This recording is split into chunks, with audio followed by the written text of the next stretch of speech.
Hello, in this video, I'm going to show you how to uninstall Autodesk Genuine Service. The first thing you can try to do is to go to your control panel. Go on the Windows icon, type in control panel,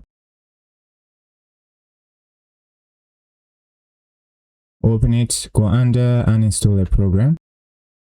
Right here, if you find the Autodesk program, just click on it and click on uninstall and uninstall it. You can also try it this way. Go on the Windows icon and right click and go to settings. Go under installed apps.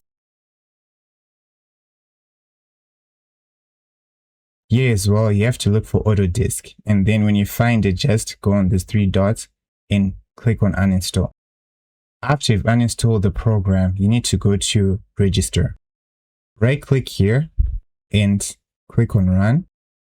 Then you have to type in this reg edit and click OK. Under here,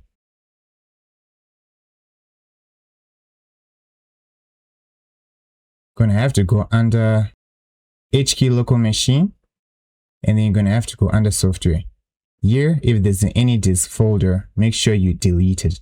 Just right click and delete it. You have to go under WO6432. Open it, and then if you find in any disk folder, right click and delete it. And once you do that, you've completely uninstalled Autodesk and you're done.